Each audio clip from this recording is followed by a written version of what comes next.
26/11 का मुंबई हमला होता है। उस वक्त के वायुसेना चीफ कहते हैं कि भाई हमें कुछ जवाब देना चाहिए, लेकिन मनमोहन सिंह सरकार ने आदेश नहीं दिए और मना कर दिया उनको कि पाकिस्तान के खिलाफ कोई एक्शन नहीं लिया जाएगा। आज तक उस बात को याद किया जाता है, लेकिन तब में और अब में अंतर यह है कि आज विपक्ष कह रहा है अगले ही दिन पाकिस्तान की ईंट से ईंट बजा दी जाए, जो कि भारत बजा रहा है, अपने तरीके से बजा रहा है, लेकिन वहां जाए और जाकर के पूरी सेना लेकर जाए और हमला बोल दे। 26/11 के वक्त ये सब चीजें क्या समझ में आई थी?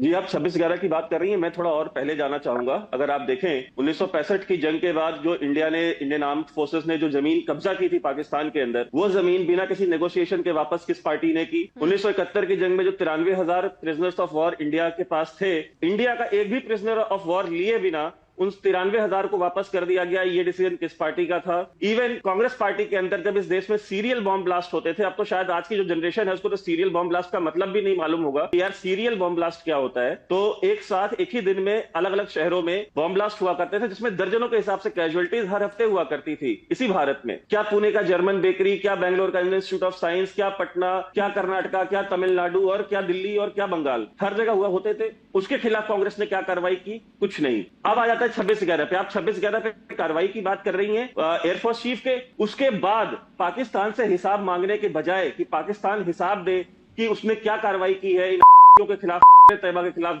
के खिलाफ, हाफिज सईद के खिलाफ, लखवी के खिलाफ, उन्होंने जाकर के शर्मल शेख में प्रधानमंत्री जी मनमोहन सिंह मान आए कि हम पाकिस्तान के अंदर कर रहे हैं, बलूचिस्तान में। मिस्र के शर्मल शेख में साइन करके डॉक्यूमेंट चले आए कि हम भारत पाकिस्तान में बात करता है। तो ये सारी वो चीजें ना जो इतिहास में रिकॉर्ड का हिस्सा है। जवाद साहब बातें कर रहे हैं, ठीक है, मेरा जवाद साहब से कोई इख्तलाफ नहीं। जवाद साहब अपने विचारधारा रखने के स्वतंत्र हैं, लेकिन जो ऐतिहासिक तथ्य हैं, जो हिस्टोरिकल फैक्ट्स हैं, उनसे आप मुंह नहीं बोल सकते। मनमोहन साहब ने क्या कागज पे साइन नहीं किया? वो कागज के आज रिकॉर्ड का हिस्सा नहीं है। और जहां तक आज की बात है, देखिए भारत ने अपना गियर शिफ्ट किया है। 2014 के बाद से आज तक कितने आतंकी हमले हुए हैं? 2014 के बाद से आज तक कितने सीरियल बॉम्ब ब्लास्ट हुए? इनको मिर्ची लग रही है, क्योंकि ये वो ऐतिहासिक तथ्य हैं जो कागज के ऊपर मौजूद हैं। अब हम आ जाते हैं कि ये बातें कर रहे हैं कि जी वो अजय राय की। अजय राय मेरे ही होम टाउन से आते हैं और अजय राय की राजनीति भी मैं जानता हूं, और अजय राय के जो पहले जो उनके भाई राजनीति करते थे, मैं उसको भी जानता था। उनकी जो राजनीति है वो इसी तरह के हथकंडों पे ही निर्भर राजनीति है, ठीक है। उनका जो बैकग्राउंड है वो कितना आपराधिक है, कितना नहीं है, उसके बारे में आप पत्रकार हैं, आपके यहाँ रिपोर्टर हैं, आप उनको भेज दें,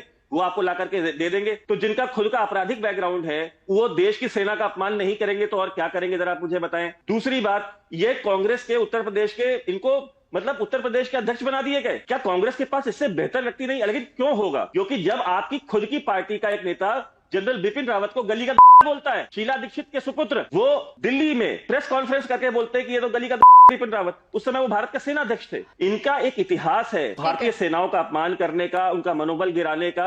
आपको क्या लगता है जब 26/11 के बाद और इंडिया में जब सीरियल बॉम्ब ब्लास्ट होते थे और भारत की सरकार सेनाओं को कार्रवाई नहीं करने देती थी, तो क्या सब सेनाओं का जो मनोबल था वो बढ़ता था? तब नहीं गिर रहा था? वो इससे कहीं ज्यादा गिरता था।